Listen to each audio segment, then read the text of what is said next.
Good morning. Good morning. Good morning. I'm Susan Even, member of the Board of Trustees. Good morning. Good morning, all.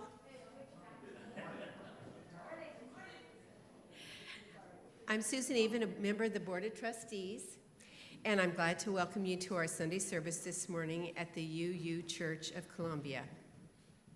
I'm a tall woman, long graying hair, black pants, and a colored black and white top. We are a congregation striving to embody courageous love, radical welcome, and deep connection.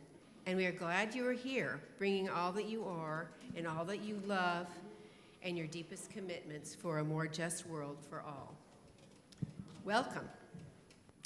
We are glad to be offering a live stream of our services, and we would like to extend an additional welcome to those of you joining online.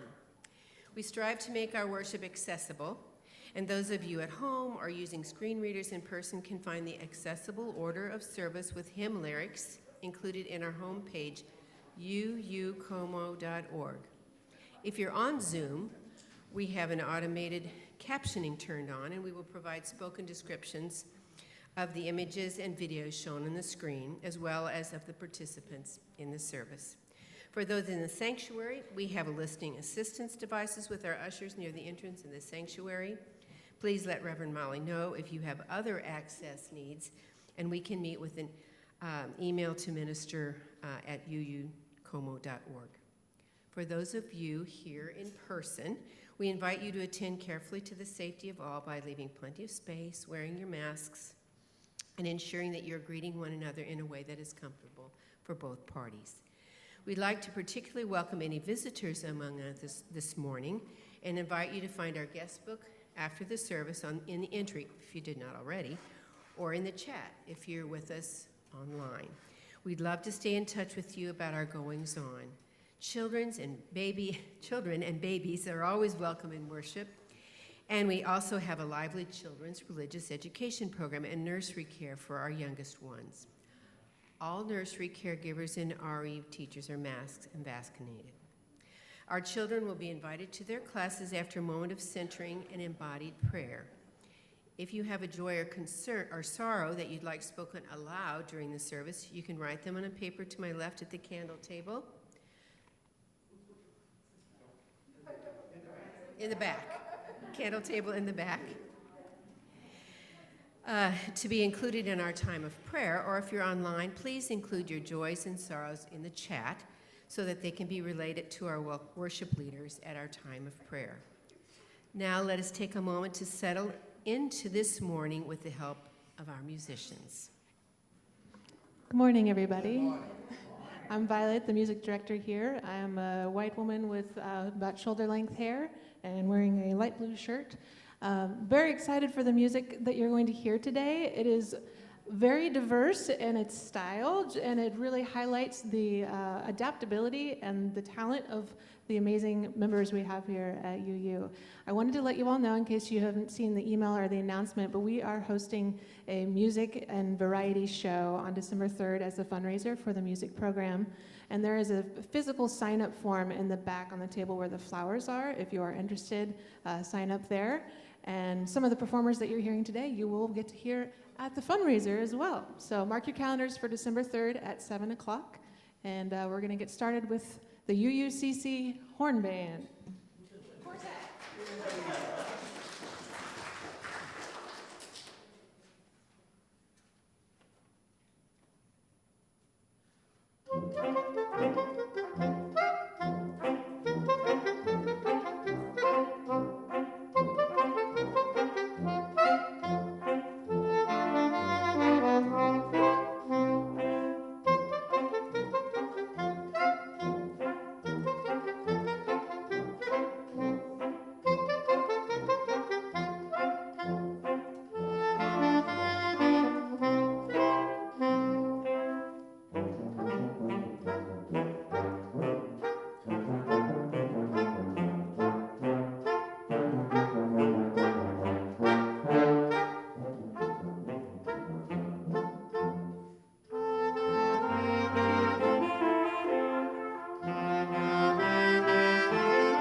Good morning. My name is Todd Iveson. I'm the worship associate this morning. I'm a short white man with short graying hair. I'm wearing a blue blazer over a lavender button-down shirt. Our opening words this morning are from the Reverend Allison Wohler. With thankful hearts, we have come together this morning to celebrate the bounty of the day, to bask in the warmth of community, to share with friends the tides of our lives, to entertain perennially our hopes for a better future. We join together this morning, as always, to resist injustice and inequality wherever they may be found. Our hearts are touched by the human need we feel around us, whether far away or within reach of our hand. We come here to be together because this is how we believe our lives are best lived. In questioning and in conversation, in compassion and in service, in gratitude and joy, in companionship and in love. It is good to be together with you this morning. Please join Violet in singing Loosen, Loosen, our centering hymn. You may rise or remain seated as you are most comfortable.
We now light our chalice, the symbol of our faith in this community that holds us, and the bright flame of the human spirit that unites us. Will you join me in our weekly words of affirmation printed in your order of service? Love is the spirit of this church, and service is its law. This is our great covenant, to dwell together in peace, to seek the truth in love, and to help one another.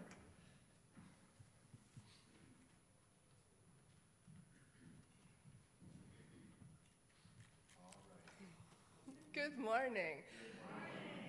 I'm Jamila Batchelder, the Director of Religious Education here. I am a middle-aged white woman with dark blonde hair and glasses and a rust-colored turtleneck.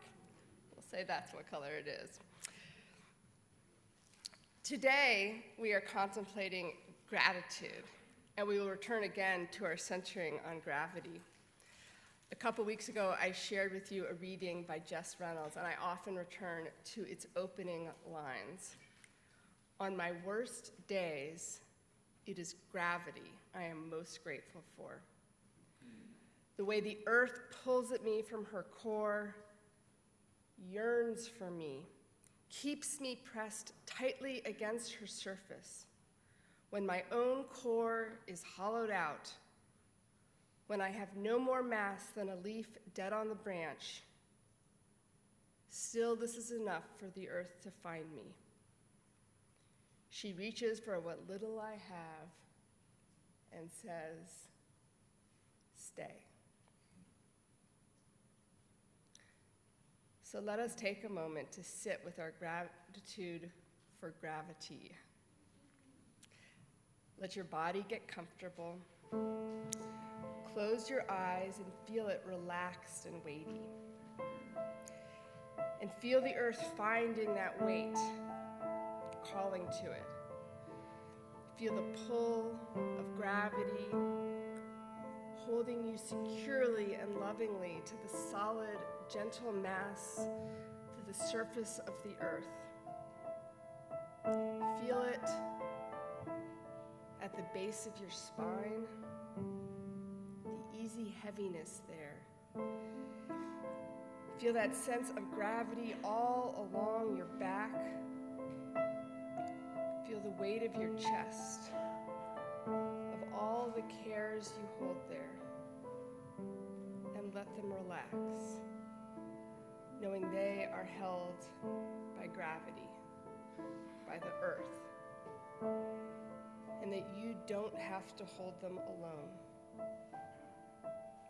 Bring attention to your head, and feel your face and jaw and scalp relax as they too are held.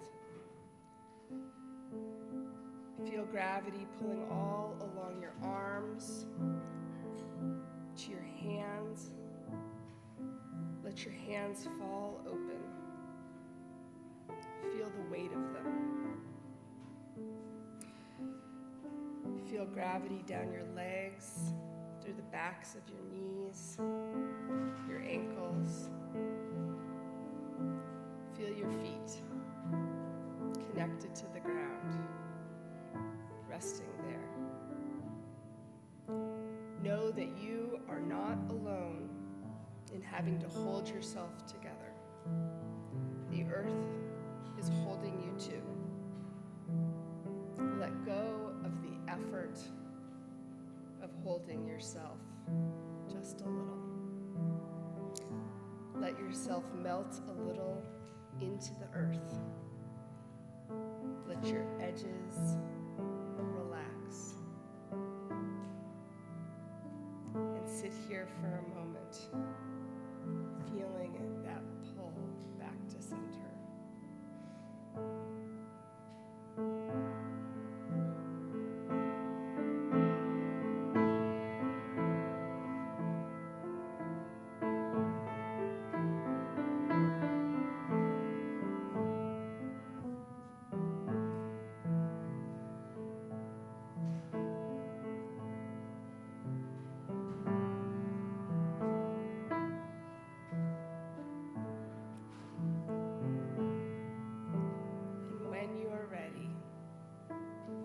Remember that you create gravity too, as everything with mass does.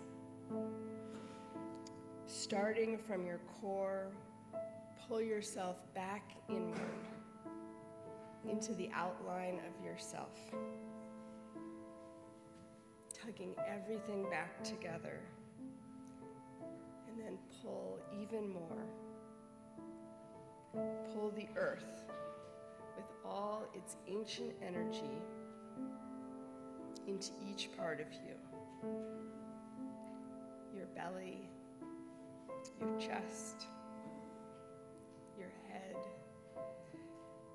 your limbs. Take one last deep breath and feel gratitude for this moment. for all of us together, holding and being held.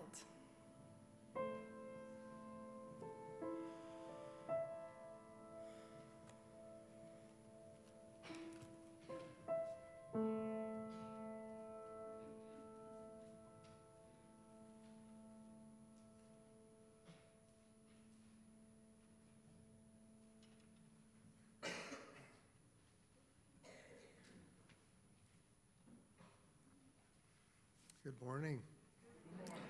I am your intern minister, George Grimm Howell, a middle-aged white man with graying beard, plaid shirt, and a blue blazer. And now, during a moment of more contemplative music, I invite you into our weekly ritual of stones and water. For those of you tuning in at home, I would invite you into a moment of quiet contemplation, imagining the burdens of your heart lifted and held by our community as you listen to the music.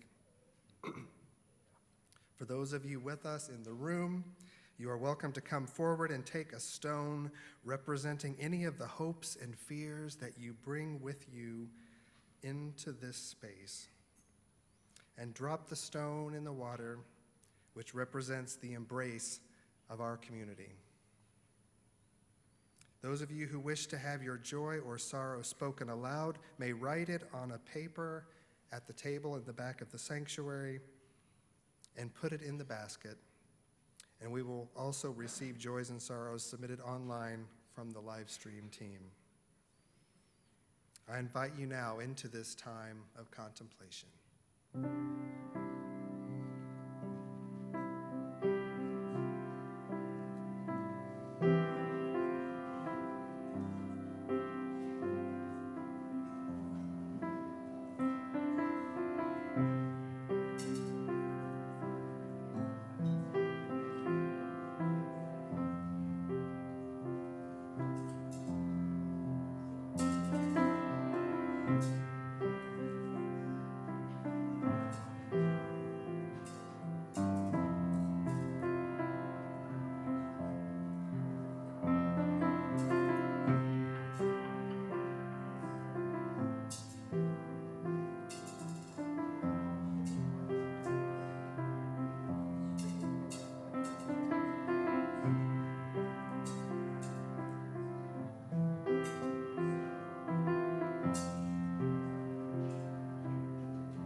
So we now have the great joy of singing our children to their classes.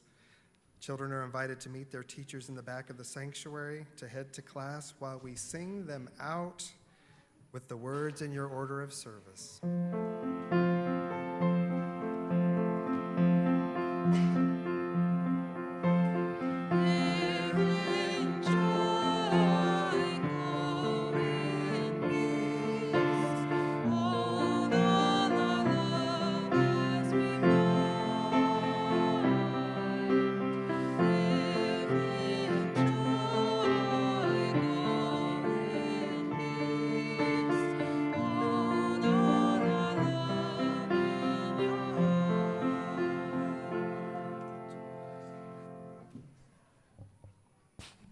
And a brief announcement that I would like to just add here. Molly wanted us to be sure and work on a little project after church. We have need of arms and bodies and backs to move some furniture out of the nursery into the Potter room so that we can proceed with the next phase of renovation in that nursery room. So if anybody could join us after coffee hour downstairs, I would love to see us make light work with many hands.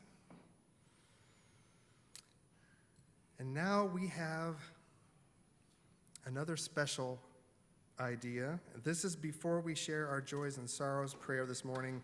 We have a joyful presentation from the Unitarian Universalist Service Committee. Jessica Sapalio is here from the UUSC to honor and celebrate our beloved affiliated community minister, Dottie Matthews. Jessica, please come forward.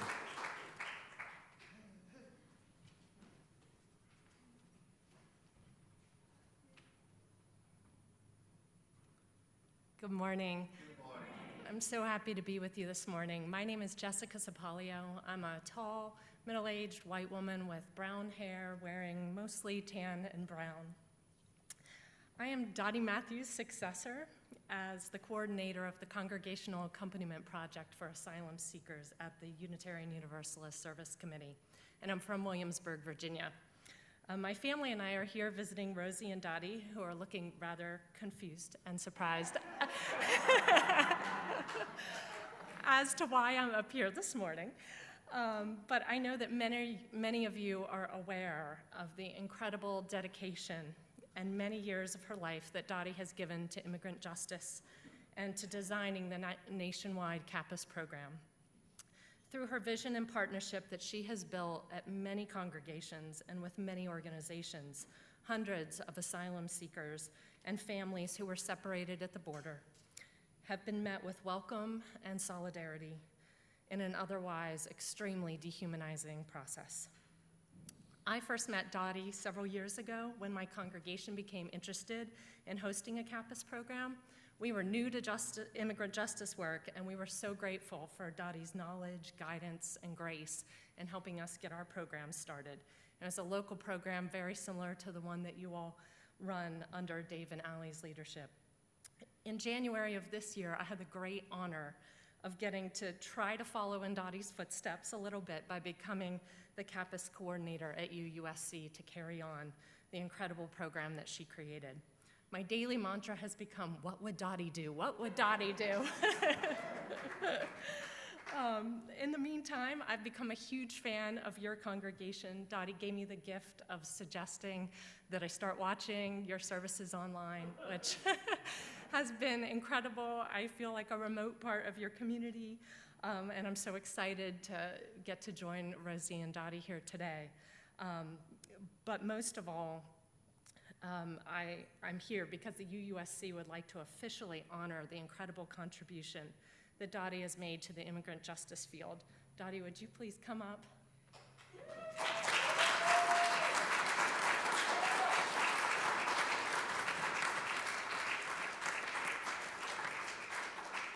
So Dottie is a true justice warrior, as many of you know.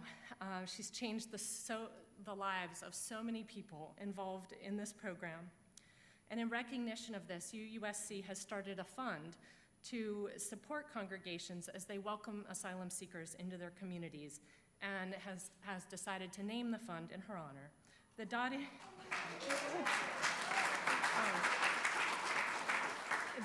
the Dottie Matthews Congregation Action Fund will provide startup money to congregations who decide to take a leap of faith into immigrant justice work.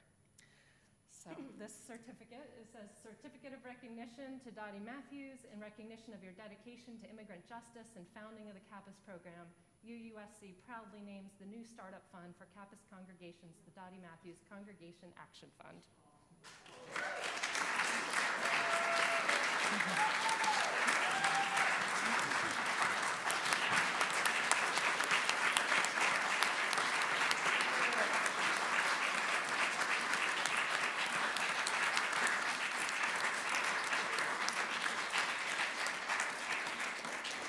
We've also put together a book of messages from many CAPAS congregations, including yours, and partners throughout the country who wanted to send messages of gratitude. So you'll be able to read this later. But I wanted to, first of all, thank all of you so much for having me today. For those of you that helped work on this surprise and keeping it a surprise to Reverend Molly, who I'm so sad to have missed, but I am so grateful to meet all of you. I wanted to send special love and thanks to Rosie, who I know through her love has supported Dottie through this journey, and therefore all of us. And most of all, I want to thank your congregation for your commitment to supporting asylum seekers and all that you have done. So thank you so much.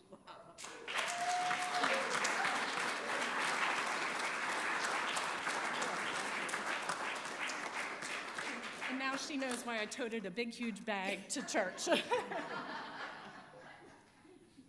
I just have to quickly say thank you. I'm blown away. I had no idea whatsoever. We thought Jess was just coming to visit us, which apparently this got thrown together after that idea was hatched. But I think that the biggest thing for me is that, you know, that quote about do all that you can with what you have in the place that you are. I didn't set out to start a national program. I set out to help one person, and it all added up. So thank you all for supporting that work, because you all were behind me as it was being created here. And our congregation was one of the first when we helped Edler and Yadira. And thanks for Jess for taking it over so that I could retire and go on to something else. And to the UUSC, this is amazing and such a humbling honor to have that. So thank you all.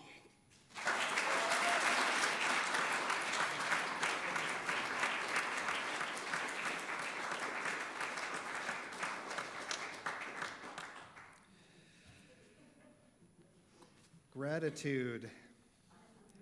Gratitude, right? Thank you, Dottie. We have some other joys and sorrows to share. Our practice is to take a moment of silence and to center ourselves, and then respond as a congregation to the joys and sorrows as they're read aloud. You can feel free to use spirit fingers for joys, hand over heart for sorrows, or however you are moved to respond in silence. We want to start with this from Connie and Jeff Ordway. And Connie is joyful to report that Jeff is recovering very nicely from spinal surgery, which fused L3, L4, and L5 together. He is healing ahead of schedule and is even off the opiates already. Joy for that. And this from Steve Scott, who is overjoyed to have his wife Gina back at home after a week-long trip with her daughter.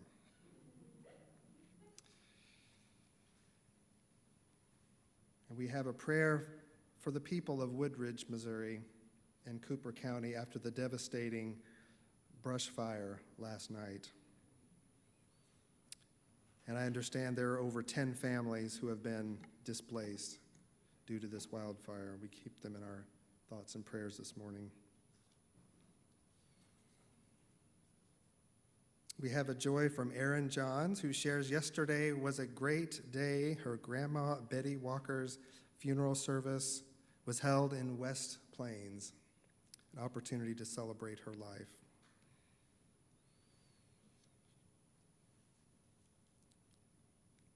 We have another prayer for those affected by the wildfire in the town of Wooldridge.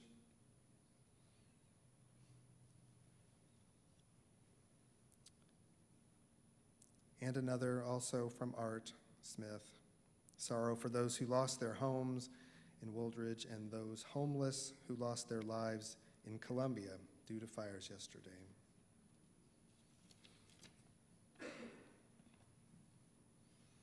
And finally, a joy at anticipating a season of coziness and crafting. This from an anonymous member of our community, but you may know who they are.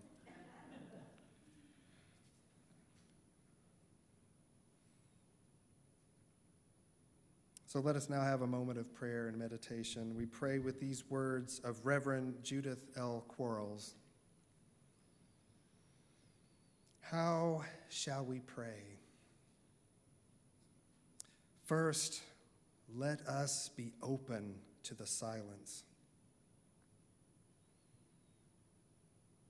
Let us hear the sounds in this room, the noises outside, and the comfortable murmur from the children downstairs. Let us begin to hear the soft beating of our hearts. Let us listen intently for messages from within.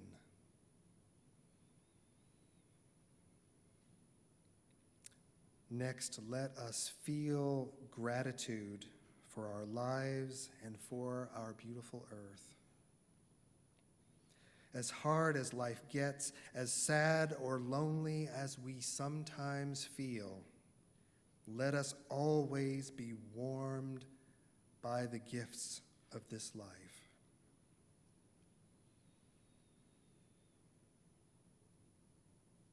Now let us hold in our hearts all those, known or unknown, who are in need. May we find in ourselves the energy and knowledge to bring care to the world.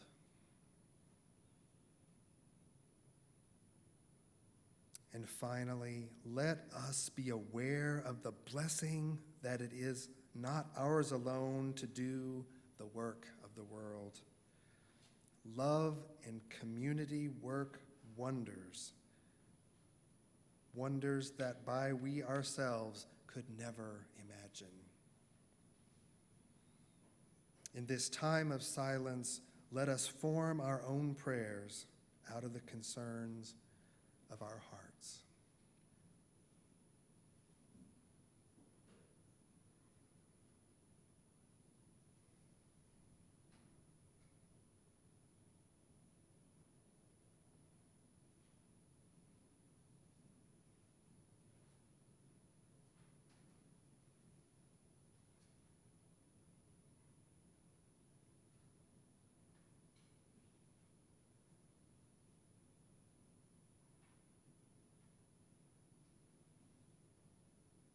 Amen.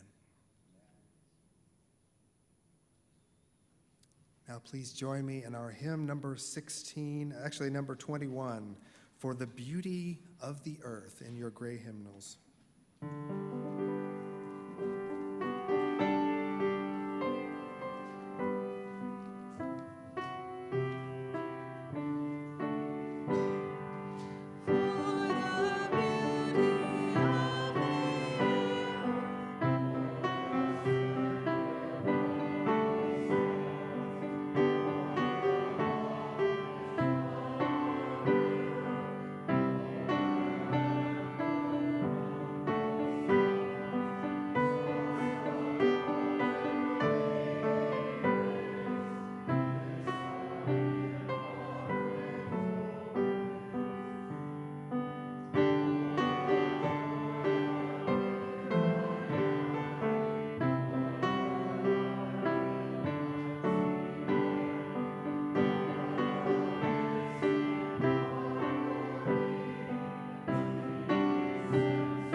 Our first reading this morning is from Sarah Bunbranek.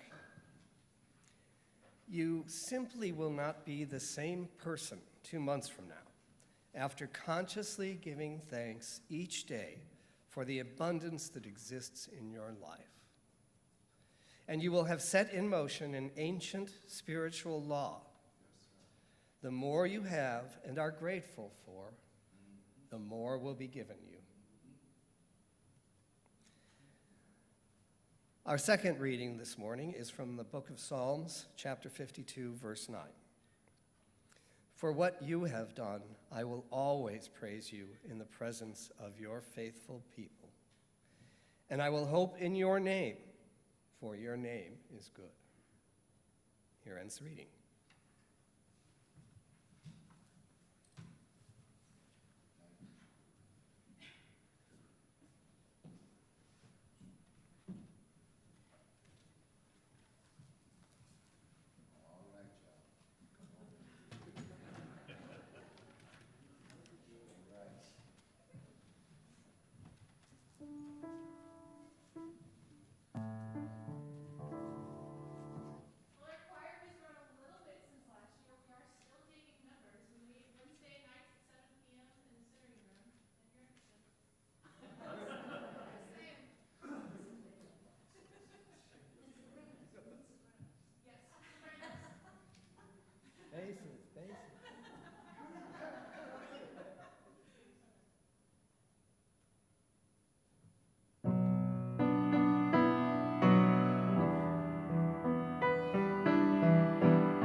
We should get all of the musicians today another round of applause. What a wonderful worship experience.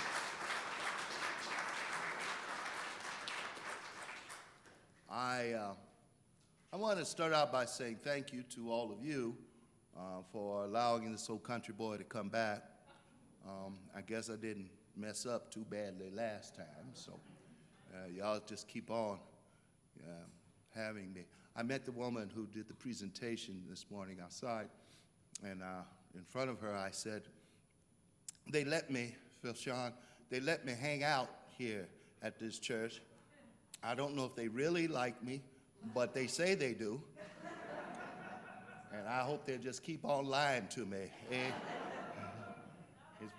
It's been wonderful always to be in your midst. So first and foremost, to the angel of this house, the pastor, I know where I am. But I'm going to be me today. And the angel of this house, the Reverend Molly Housh Gordon, we are grateful for her presence and her work in the life of this congregation. I got a chance to meet George, and I hope this is a wonderful experience for you, as it's been for me in this church. But it sure is nice to be in a church that's non-toxic. That's maybe one of the greatest compliments I can give you. That I'm sure you all differ, because you all are Unitarian Universalists. Maria, it's kind of like being around philosophers. We get together to argue. And we do that, and that's healthy, and that's okay. But I have not sensed in the life of this church the kind of ugliness, bitterness, anger that can go on in so many congregations that devastate. I say this to you, and I'm just about through. I say this to you because I am Christian. I'm not Christian because my mama was a Christian, my daddy was a Christian. I'm Christian because I've made that decision for myself. I'm not white, Western, Anglo-American, European kind of Christian. Because I know the Europeans stole the church in 325. And so daughter, I'm not that kind. But I do know that Christianity's in trouble. That people are not joining Christian churches. Steve, Christianity is not growing in the United States. Violet, folks are leaving churches. And they're leaving because of our racism. They're leaving because of our sexism. They're leaving because of our homophobia. See, y'all can say amen. Ain't got to say it. And yet I keep trying to be part of a salvational movement, Fred, that maybe somewhere along the line that Christian folk, real Christian folk, will join with pagans and Buddhists and Hindus. Y'all ain't gonna come with me. And atheists and non-theists. Yeah, and finally we can represent an ultimate reality in such a manner that people might be encouraged. I know it's a dream, but so what? Dreams can become real as well. I want to get this in, that thanks to all of you, again, those who are watching online, those who are on Facebook, staff, everybody, I want to thank you all for your continued contributions and support to the Colorism Christianity Project. We're getting ready to now get in the soup. We're getting ready to interview historically black and historically white disciples of Christ churches in mid-Missouri. That's going to be interesting. Because those of you who are from Missouri know that in all of these towns, there's a white First Christian, I'm sorry, I almost told them myself, didn't I? White Christian church and a black Christian church. In Columbia, it's First Christian, over and against Fifth Street Christian. In Fulton, it's First Christian, Second Christian, because even if second was oldest, white denominations said they couldn't be first. Oh, I wish y'all come on. I feel like preaching today. And so we have a lot to talk about. Colorism. Is there a preference for light skin and white skin over dark skin? Mm-hmm. And so we're getting ready to do that. So your contributions really do make a difference. Your support makes a difference, because this old country boy can't do it by himself. And I'm not talking about just your money. I'm talking about your words of encouragement. Every once in a while, somebody will send me a note and say, keep on keeping on. And appreciate it. Even my wife is starting to say amen for me. So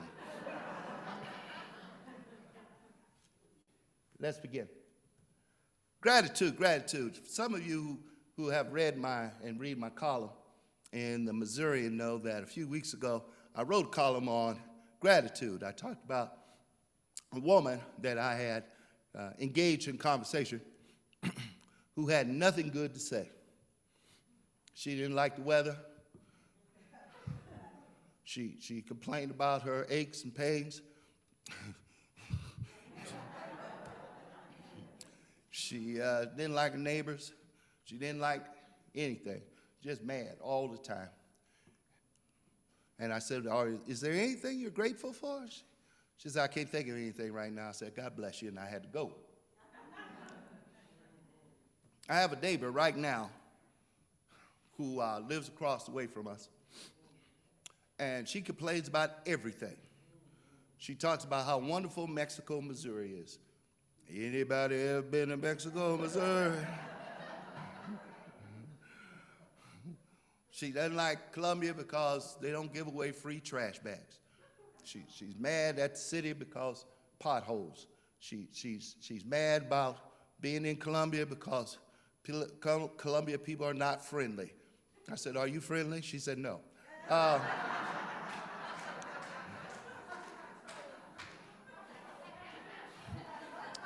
Listen, you all know already that I believe in the authority.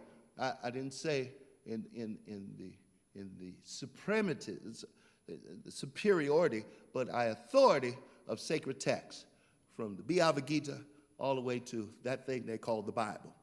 And in the biblical text, it says, if a person's going to have friends, they got to show themselves friendly.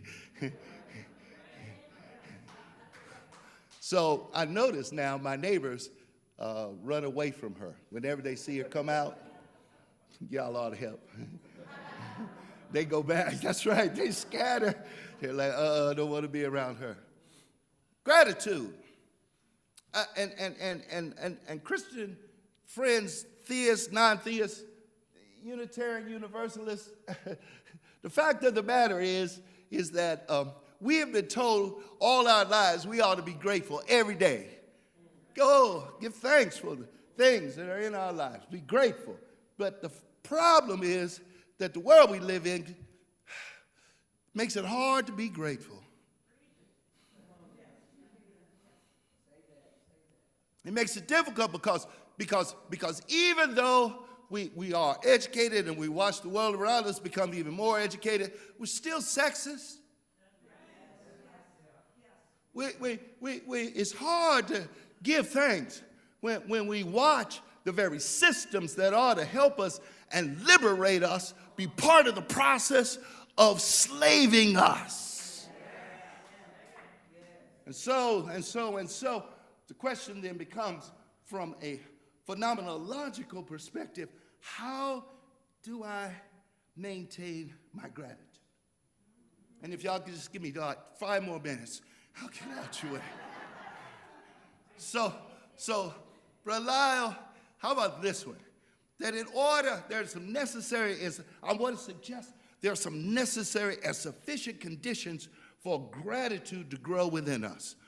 Number one is that gratitude, we have to understand, gratitude is not only an emotion. It is a feeling, it is an emotion, but nor is it only action. I'll get there. But it's also an exercise of our will. If you are only thankful and grateful when you feel like it, most times you won't. Y'all ought to come on. And if I can be myself, Violet, it's not just an action because it's an internal state. Like pleasure. And I can give you pleasure, and you can give me pleasure, but you can't know my pleasure. Oh, I got some more. Here, come, Alan. And the other thing that gets in the way, like pleasure with gratitude, is that we judge by the actions of individuals whether or not they're grateful. You with me here? But ladies and gentlemen, the problem is, since it's an internal state, is that all of us in this room, watching online, listening on Facebook, have learned how to fake it. See, I really could get into Kool-Aid, but I'm going to leave y'all alone. I'll just do this one. Jan, you ever been to somebody's house and the food was nasty? Come on, talk to me, somebody. And the person who cooked it said, Dottie, how'd you like dinner? And you went, oh, it was wonderful. Chicken tastes like wood, and mashed potatoes running all over the place. Would you like some more? No, I'm watching my figure. How many times? It's an internal state. We know how to fake it. And so gratitude cannot be simply by external action, nor can it be simply a feeling.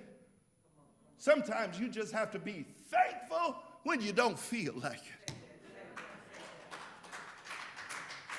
Grateful when the odds are stacked against you. Listen, I don't know what it's like to have white privilege and access to power. Y'all have to explain that one to me. But as a black man in America, some days the only thing I can do, Maria, is just say, I'm going to thank you anyhow. I'm going to be grateful anyhow. That the world might treat me like I'm nothing, but in my gratitude, I'm grateful to be here and alive and speaking and being. Y'all ain't going to. Cannot be just emotion. Number two, that gratitude demands, if we're going to foster and build gratitude, we're going to have to sharpen our cultural crap detectors. May I do it one more time? If we're going to foster gratitude within us, we're going to have to sharpen our cultural crap detectors. I'm not going to get in your soup. I'll just get in mine. Cultural crap, like Kanye West. Y'all coming? And I can be, Noah helped me with this. Maria sent me a little thing from Noah, and it's helped me that I need to soften a little bit on Kanye because he has a mental problem. He has psychological issue, and he needs to take his medicine. And when he doesn't take his medicine, we can tell. Y'all coming? But Chuck Basie doesn't have a mental problem. Cultural crap. Because he wants to tell me that critical race theory is an evil of America, that we ought not know the real history of what's going on with us as a people. Cultural crap. Yeah. I got Josh Hawley.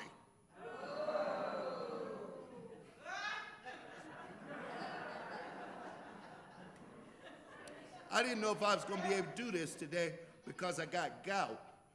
The nice thing about being with y'all is that I don't have to put on my fancy shoes because y'all don't dress up no way. Baby, you coming with me? and I can wear these. But I feel a little better up in here now. And may I do one more? I got to live with Candace Owens, who tells me that black culture is nothing but perversity. She like Jesse Jackson. She'll make up a word. Y'all come on. You got to put your cultural crap detectors up, because if you don't, you'll fall for that foolishness that surrounds us every day. And I mean foolishness everywhere, whether it's in academia. I'm going to talk about I'm committed to diversity, and the only people of color are working in the housekeeping and then, in churches. Oh, I'm getting ready to get in y'all too.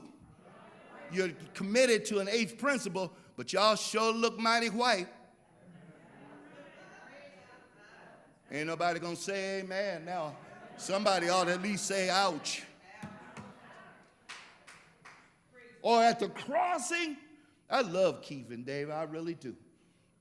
But when they tell me that alternative living, that gay marriage and transgender folk are not living authentic lives, I want to say, who are you to make that decision?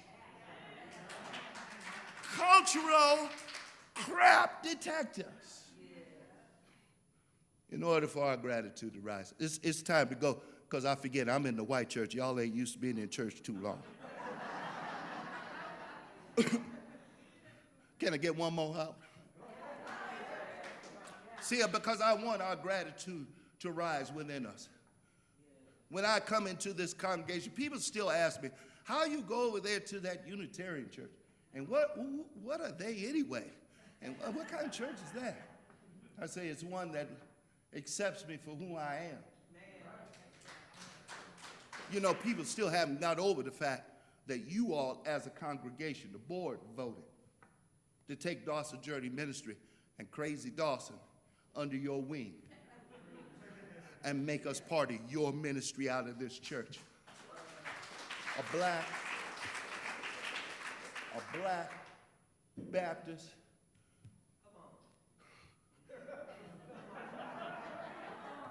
You know, I should have described myself when I got here as, you know, I'm 6'7", Ugandan. Yeah, y'all ain't praying. I was in France during the de Gaulle years. I was visiting in France, and every time y'all do that, I think about this, that those were days in which, if you were French, you hated Americans. And so what I did while I was living in France, they said, where you come from? I said, I'm from Chad. Because if you know most people from Chad, they're about my complexion. Y'all ought to come on here with me. One more, and that is, I can be grateful now because I'm woke.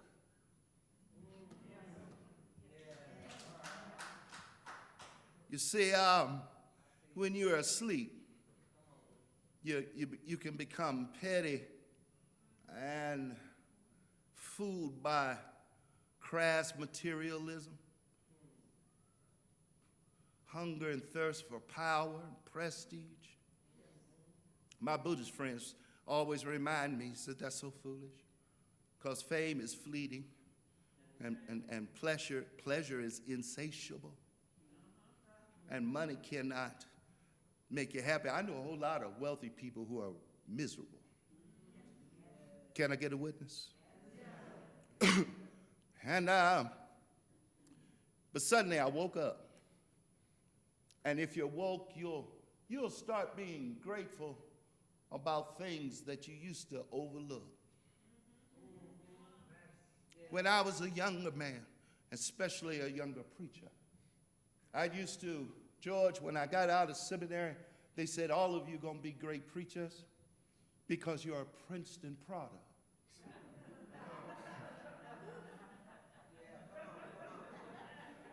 all of y'all will be in large churches, and all of you will have very successful ministries. And for them at Princeton, success was a huge congregation with a huge budget. Oh, I wish I had some help. And for Sean, I got one of those. In fact, I got several of those in the 45 years I've pastored. And Dottie, all of them were full of hell. There were days that I hated even going to my own pulpit. Y'all ain't gonna pray for me. And now I'm learning to be grateful for the little things. The person who's able to smile at me and look beyond their history of prejudice and racism and look at me and say, good morning. Can I get a witness somewhere in here?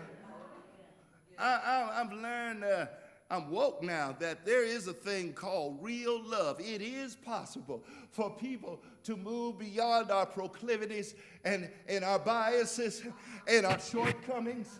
Yeah. And really love one another like we love our own selves.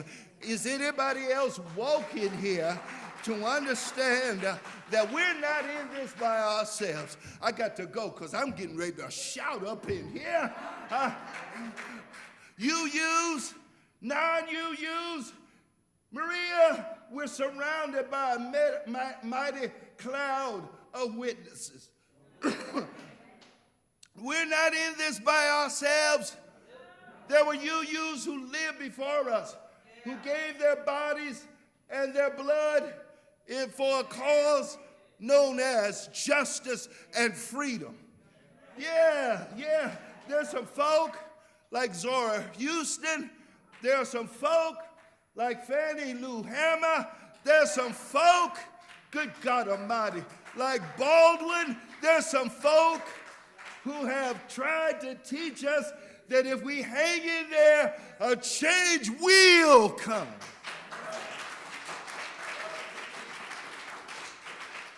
I'm going to leave you with this because I got to go, because y'all be going to Molly talking about, he was good, but he was a little long.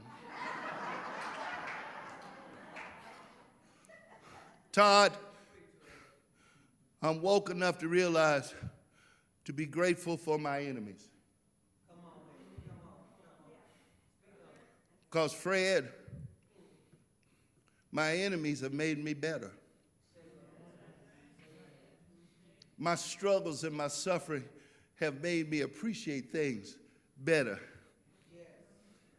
If I hadn't cried a few tears along the way, I would have never learned that trouble won't last always.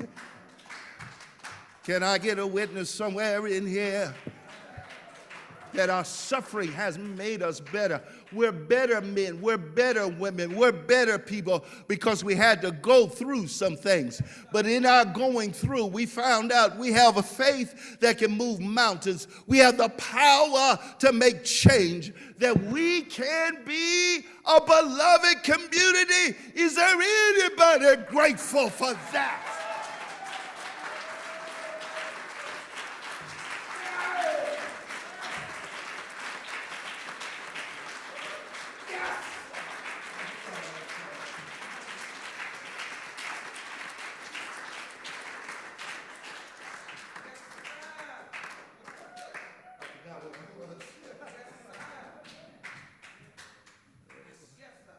Thank you, Reverend Dawson.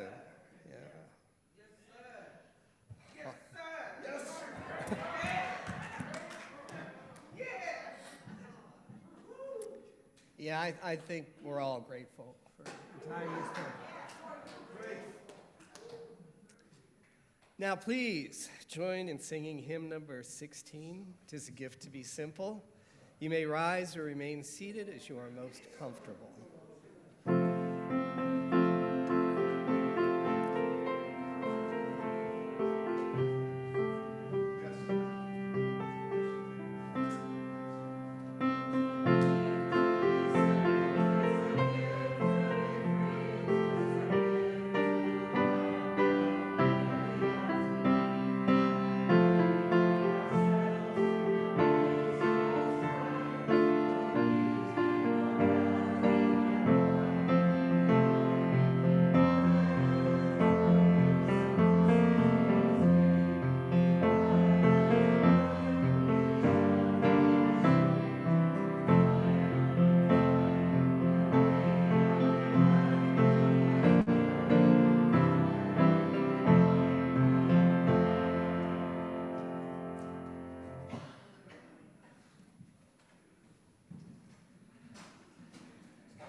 now is the time in our service when we join in the spiritual practice of generosity, co-creating our community with our shared gifts. Our Share the Plate Faith to Action offering this month is for Planned Parenthood Great Plains, and a member of their Columbia team has joined us this morning to tell us a bit about their work. Half of all undesignated funds contributed today will go to Great Plains Planned Parenthood.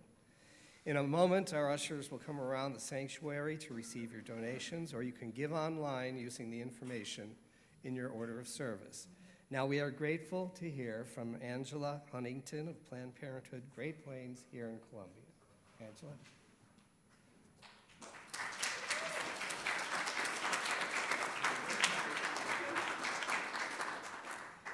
Hi, thank you so much for having me today. My name is Angela Huntington. I am a 6-foot-tall white woman with long red hair. I am especially grateful, since we have a theme here today, to be here in this congregation. I am always so pleasantly surprised to come to a church that has condoms in the bathroom and a pregnancy test and period products and wants to know your pronouns, and it warms my heart every time I come here, and it just makes me think I need to start coming every Sunday.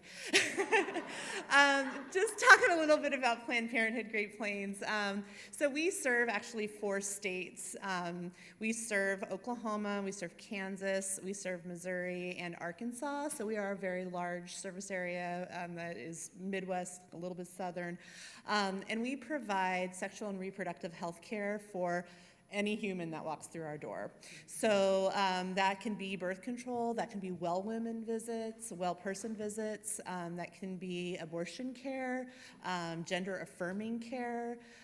We also are doing just general,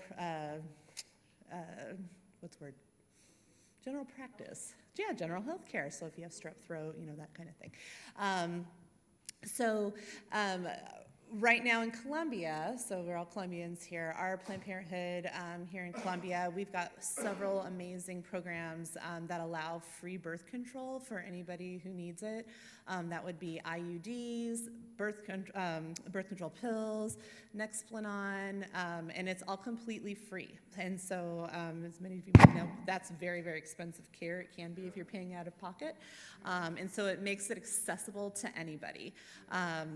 We also do gender affirming care, and that's a very wonderful, positive thing that we love to do at Planned Parenthood, because it just, it just is helpful to, it makes our services in our community just, very inclusive. So we really encourage anybody to come to us if they have questions or if they want to get health care that's non-judgmental. You can walk through our doors and we will help you out.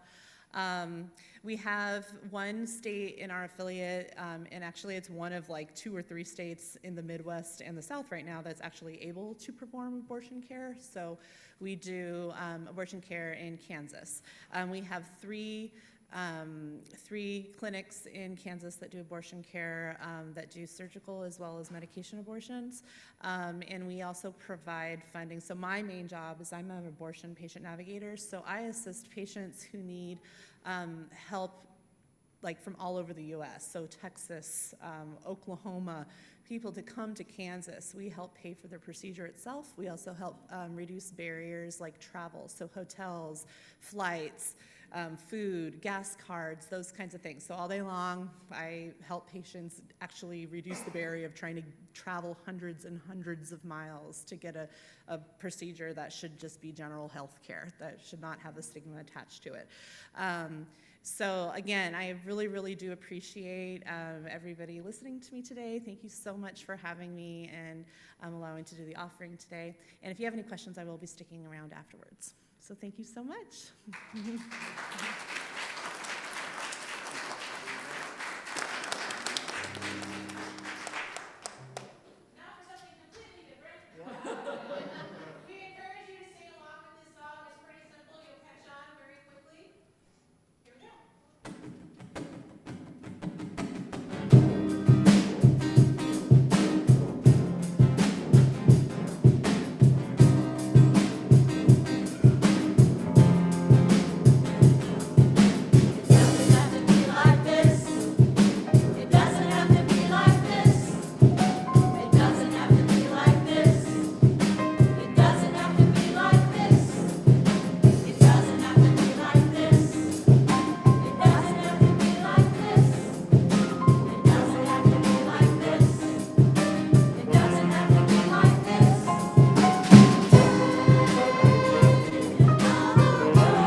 Take courage, friends. The way is often hard, the stakes are very high, and the path is never clear. Take courage, for deep down there is another truth. You are not alone. Let us sing our benediction. The words are in your order of service.